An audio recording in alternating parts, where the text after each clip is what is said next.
So hello guys, मैं फिर से आ चुका हूँ एक और नई वीडियो के साथ। आज का वीडियो बेस्ड रहेगा मोशन ग्राफिक्स के ट्यूटोरियल के ऊपर। तो देखते हैं कि आज के वीडियो में हम लोग कौन कौन से मोशन ग्राफिक्स सीखने वाले हैं। सबसे पहले flow chart motion graphic, second viral line motion graphic, third road map animation.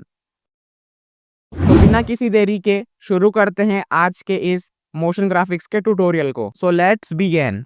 आपको अलाइट मोशन ऐप को ओपन कर लेना है और न्यू प्रोजेक्ट क्रिएट कर लेना है आपको। फिर आपको आपका बैकग्राउंड इंपोर्ट कर लेना है। बैकग्राउंड को इंपोर्ट करने के बाद यहाँ पे 3 डॉट्स पे आपको क्लिक करना है और sketch to composition area select कर लेना है। इतना करने के बाद प्लस वाले आइकन पे क्लिक करना है। यहाँ पे आपको सर्कल शेप को लेना है और इसके मूव एंड ट्रांसफॉर्म में आके इसकी साइज को इंक्रीज कर लेना है। मैं यहाँ पे अराउंड 520 तक ले रहा हूँ। इतना करने के बाद बैक आना है। यहाँ पे कलर एंड फिल पे आना है। यहाँ पे ग्रेडियंट को आपको सिलेक्ट करना है और फिर बैक आना है और फिर मूव एंड ट्रांसफॉर्म में जाके इसको ऊपर भेज देना है सर्कल को। इतना करने के बाद यहाँ पे प्लस वाले आइकन पे आपको क्लिक करना है। यहाँ से वेक्टर ड्राइंग को ले लेना है आपको। अगर आपने कभी वेक्टर ड्राइंग को यूज़ नहीं किया है तो इस वीडियो में मैं आपको बेसिक से ही बताऊंगा, तो टेंशन लेने की ज़रूरत नहीं है। तो सबसे पहले बीच में यहाँ पे एक ट्रैक पैड रहता है जहाँ से हम मूव कर सकते हैं पॉइंट्स को, और यहाँ पे जैसे आप प्लस पे क्लिक करोगे तो पॉइंट ड्रॉ हो जाएगा। तो अभी हम फटाफट से ड्रॉ करते हैं। तो सबसे पहले आपको एक प्लस पे क्लिक करना है, फिर आपको थोड़ा नीचे ड्रैग करना है, फिर से आपको प्लस पे क्लिक करना है, फिर आपको थोड़ा और नीचे ड्रैग करना है, फिर प्लस पे क्लिक करना है। ऐसे करके आपको आपका शेप ड्रॉ कर लेना है। फिर उसके बाद आपको नीचे से सेकेंड पॉइंट पे आना है। यहाँ पे इसको क्लिक करना है तो आपका पॉइंट बेंड हो जाएगा। सेम इसके ऊपर वाले डॉट पे भी आपको सेम करना है और फिर आपको इसको बराबर से यहाँ पे एडजस्ट कर लेना है अपने अकॉर्डिंगली।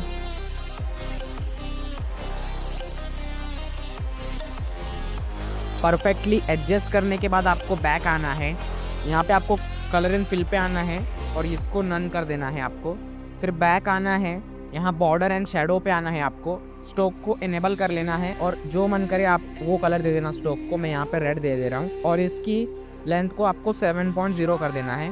और फिर आपको शेडो में आना है और शेडो को इनेबल कर देना है और जिस कलर का आपने स्ट्रोक दिया था उसी कलर का आपको शेडो देना है ताकि लाइन में वाइब्रेंस आ सके। इतना करने के बाद मूव एंड ट्रांसफॉर्म में आके आपको बराबर से इसको एडजस्ट कर लेना है अपने अकॉर्डिंगली। जैसे ही आपका एडजस्ट हो जाए तो इस शेप का आपको डुप्लीकेट लेयर बना लेना है और फिर आपको डुप्लीकेट लेयर पे क्लिक करना है, 3 डॉट्स पे क्लिक करना है। यहाँ पे फ्लिप वर्टिकली को आपको सिलेक्ट करना है और फिर इसको कुछ अच्छे से एडजस्ट कर लेना है पहले शेप के जैसे। इतना सब करने के बाद आपको एक नल ऑब्जेक्ट को इंपोर्ट करना है। इंपोर्ट करने के बाद आपको सभी लेयर्स को नल 1 से कनेक्ट कर लेना है। तो मैं फटाफट से लिंक कर लेता हूँ सभी लेयर को नल 1 से। सभी लेयर को लिंक करने के बाद आपको नल पे क्लिक करना है, मूव एंड ट्रांसफॉर्म पे क्लिक करके इसको ऊपर भेज देना है। इतना करने के बाद आपको वापस से प्लस वाले आइकन पे क्लिक करके यहाँ पे सर्कल शेप को सिलेक्ट कर लेना है और मूव एंड ट्रांसफॉर्म में आके इसके साइज़ को आपको इंक्रीज़ कर लेनी है। इसको मैं अराउंड 400 रखता हूँ और इसको आपको कुछ लाइन के नीचे इस तरीके से एडजस्ट कर लेना है और फिर कलर एंड फिल पे आना है और इसको ग्रेडियंट पे सिलेक्ट कर लेना है। फिर आपको यही सर्कल का डुप्लीकेट करना है और इसको सेंटर में एडजस्ट करना है। जैसा मैं वीडियो में कर रहा हूँ आपको भी वैसा ही करना है। तो वापस से आपको इस लेयर का भी एक और डुप्लीकेट लेयर क्रिएट करना है और फिर सेकेंड लाइन के नीचे लाके कुछ इस तरीके से एडजस्ट कर लेना है।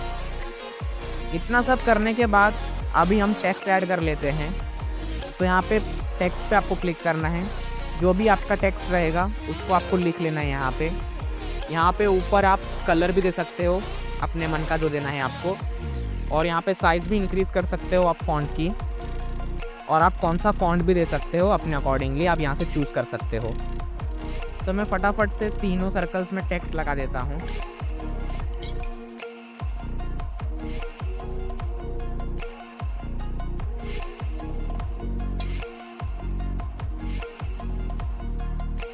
टेक्स्ट लगाने के बाद अभी हमें फेड इन इफेक्ट देना है। आप चाहे तो इफेक्ट से भी दे सकते हैं, लेकिन यहाँ से मैं ज़्यादा कर प्रीफर करूँगा आपको देना। तो यहाँ पे सबसे पहले आपको लेयर पे क्लिक करना है और स्टार्टिंग में एक की फ्रेम देनी है और टाइमलाइन में थोड़ा आगे जाके एक और की फ्रेम देनी है और पहले वाली की फ्रेम पे आना है और इसकी ओपेसिटी को 0 कर देना है। और फिर आपको ग्राफ वाले सेक्शन में आना है। यहाँ पे थर्ड ग्राफ को कुछ इस तरीके से एडजस्ट कर लेना है जैसे मैं एडजस्ट कर रहा हूँ। इतना करने के बाद बैक आना है आपको और फिर से सेकेंड टेक्स्ट लेयर पे आना है, ब्लेंड एंड ओपेसिटी पे आना है, स्टार्टिंग में की फ्रेम देना है, टाइमलाइन में आगे जाके एक और की फ्रेम देना है, स्टार्टिंग के की फ्रेम पे आके इसकी ओपेसिटी को 0 कर देना है और फिर जो ग्राफ आपने पहले टेक्स्ट में डाला था उसी को आपको कॉपी कर लेना है और सभी टेक्स्ट पे पेस्ट कर देना है आपको। तो मैं फटाफट से एनिमेशन दे देता हूँ फेड इन वाला। सभी टेक्स्ट पे एनिमेशन देने के बाद आपको सभी लेयर को नल 1 से कनेक्ट कर लेना है। तो मैं फटाफट से नल 1 से सारी लेयर को कनेक्ट कर लेता हूँ। इतना सब करने के बाद मैं ज़रा टाइमलाइन को इंक्रीज़ कर लेता हूँ सभी लेयर्स के।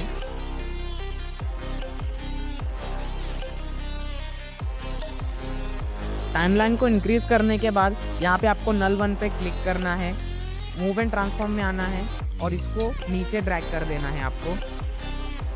इतना करने के बाद तो मैं एक और टेक्स्ट का लेयर क्रिएट कर लेता हूँ ये फर्स्ट सर्कल के लिए।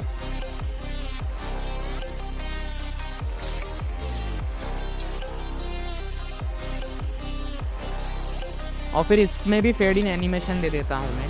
इतना करने के बाद आपको नीचे पहले सर्कल वाली लेयर पे आना है। यहाँ पे स्टार्टिंग पे एक आपको की फ्रेम देना है और टाइमलाइन में आगे जाके इसके मूव एंड ट्रांसफॉर्म पे एक और की फ्रेम देना है आपको और फिर पहली वाली की फ्रेम पे आना है और इसको ऊपर ड्रैग कर देना है ताकि इसमें इन एनिमेशन आ जाए। और फिर ग्राफ में आपको आना है, जो ग्राफ आपने कॉपी किया था वही आपको पेस्ट कर देना है यहाँ पे। तो यहाँ पे आपका इन एनिमेशन बन के रेडी हो जाएगा। इतना सब करने के बाद जहाँ पे ये सर्कल फ्रेम में आ रहा है वहाँ पे मैं अपने टेक्स्ट को ले जाके एडजस्ट कर लेता हूँ बराबर से, ताकि बराबर से एनिमेशन दिखे।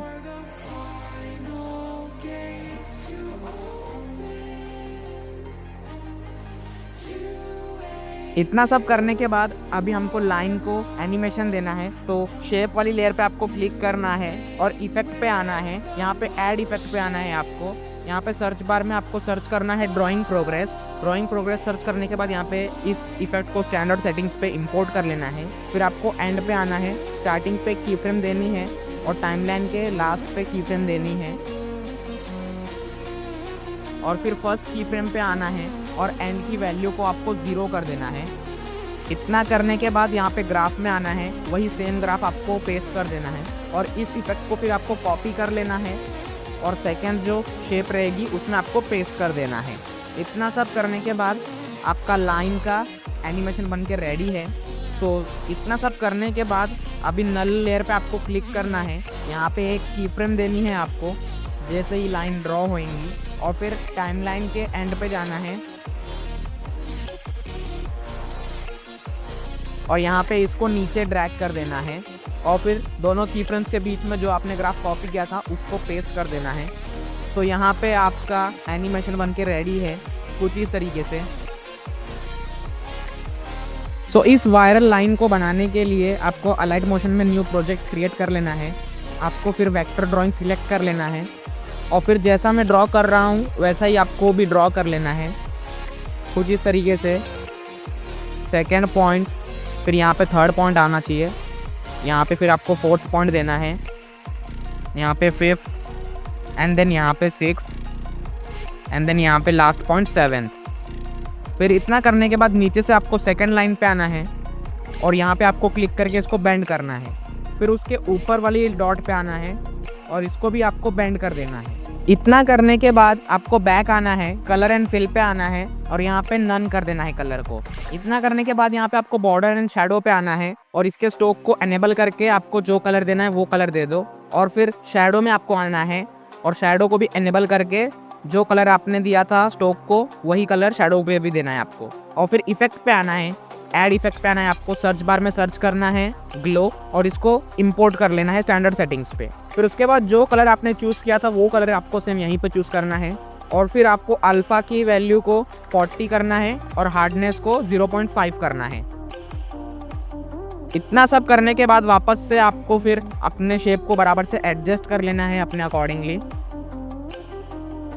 जैसे ही आपका अच्छे से परफेक्ट शेप एडजस्ट हो जाए उसके बाद आपको इफेक्ट पे आना है और यहाँ पे सर्च करना है ड्रॉ इन प्रोग्रेस और स्टैंडर्ड सेटिंग्स पे इंपोर्ट कर लेना है इसको। फिर इसके एंड पे आना है आपको और एक की फ्रेम देनी है और टाइमलाइन में आगे जाके एक और की फ्रेम देनी है और फर्स्ट की फ्रेम पे आपको आना है और इसकी एंड की वैल्यू को आपको 0 कर देना है और फिर दोनों की फ्रेम्स के बीच में आके आपको ग्राफ दे देना है थर्ड वाला और इसको कुछ इस तरीके से एडजस्ट कर लेना है। तो यहाँ पे आपका वायरल लाइन इफेक्ट बन के रेडी है जो कि देखने में बहुत अच्छा लग रहा है।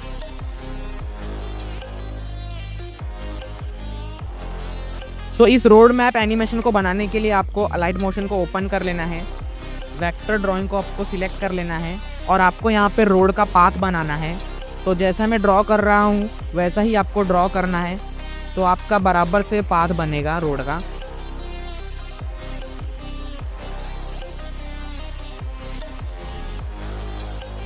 जैसे ही आपका ड्रॉ हो जाए नीचे से आपको सेकंड लाइन पे आना है और इसको बेंड कर देना है। फिर इसके ऊपर वाली लाइन को भी आपको बेंड कर देना है और इसके ऊपर वाली लाइन को भी आपको बेंड कर देना है और फिर आपको इसको अपने हिसाब से एडजस्ट कर लेना है बराबर से।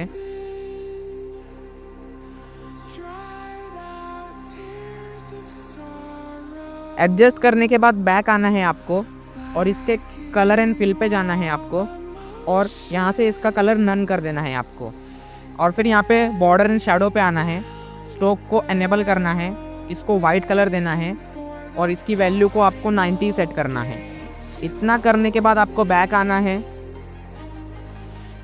और इस शेप को डुप्लीकेट कर लेना है आपको और इसके स्ट्रोक के कलर को आपको चेंज कर देना है और इसकी वैल्यू आपको 55 कर देनी है।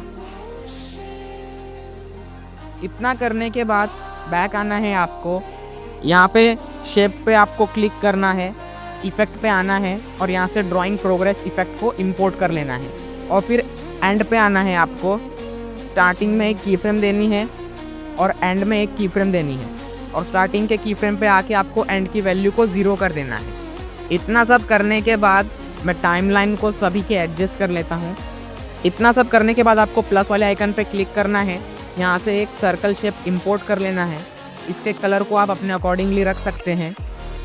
कलर देने के बाद इसके मूव एंड ट्रांसफॉर्म पे आना है और इसकी साइज़ को छोटी करके आपको बराबर से एडजस्ट कर लेना है ये रोड के पाथ पे और फिर आपको वापस से प्लस वाले आइकन पे क्लिक करना है।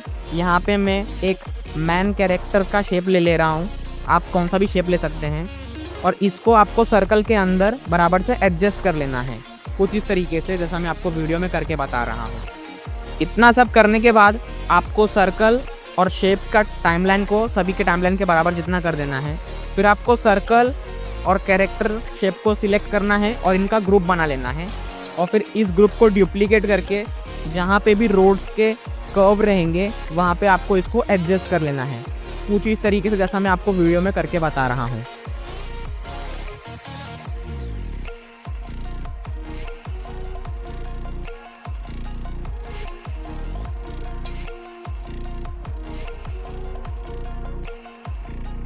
इतना सब करने के बाद जहाँ से ये लाइन ड्रॉ हो रही है बराबर वहाँ पे आपको आपके सर्कल को एडजस्ट कर लेना है टाइमलाइन के उसके। इतना करने के बाद अभी आपको फेड इन एनिमेशन देना है तो आपको ग्रुप पे क्लिक करना है, ब्लेंड एंड ओपेसिटी पे आना है, स्टार्टिंग पे एक की फ्रेम और फिर टाइमलाइन में आगे जाके एक की फ्रेम देना है और फिर स्टार्टिंग के की फ्रेम पे आके इसकी ओपेसिटी आपको 0 कर देनी है और दोनों की फ्रेम्स के बीच में आके ये वाला ग्राफ आपको दे देना है थर्ड नंबर वाला और इसको कुछ इस तरीके से एडजस्ट कर लेना है और फिर इस ग्राफ को आपको कॉपी कर लेना है और सभी ग्रुप में ये एनिमेशन डाल के सेम ग्राफ को आपको पेस्ट करना है। तो मैं फटाफट से सभी ग्रुप्स में ये एनिमेशन लगा देता हूँ।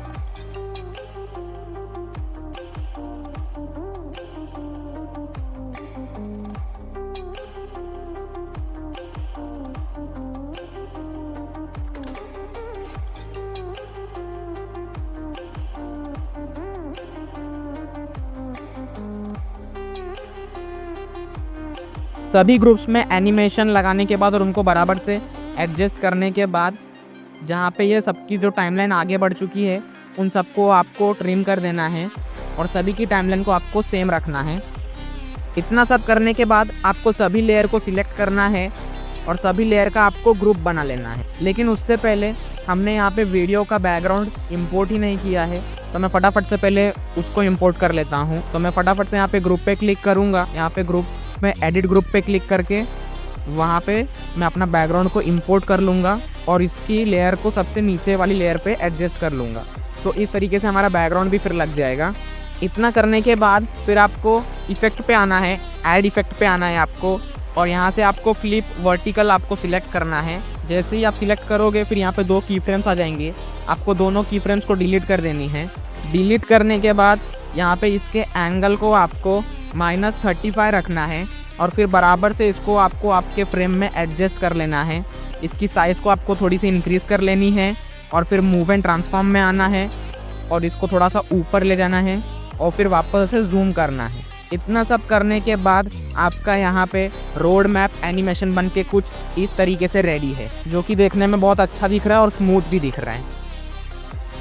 सो बस आज के वीडियो में इतने मोशन ग्राफिक्स काफ़ी है। अगर आपको और मोशन ग्राफिक्स के ट्यूटोरियल चाहिए तो आप कमेंट में पार्ट 2 लिख दीजिएगा और कमेंट में आप ये भी बताइएगा कि आपको वीडियो कैसा लगा। सो बस आज के वीडियो में बस इतना ही। मिलते हैं किसी जल्द नए वीडियो में, तब तक के लिए गुड बाय।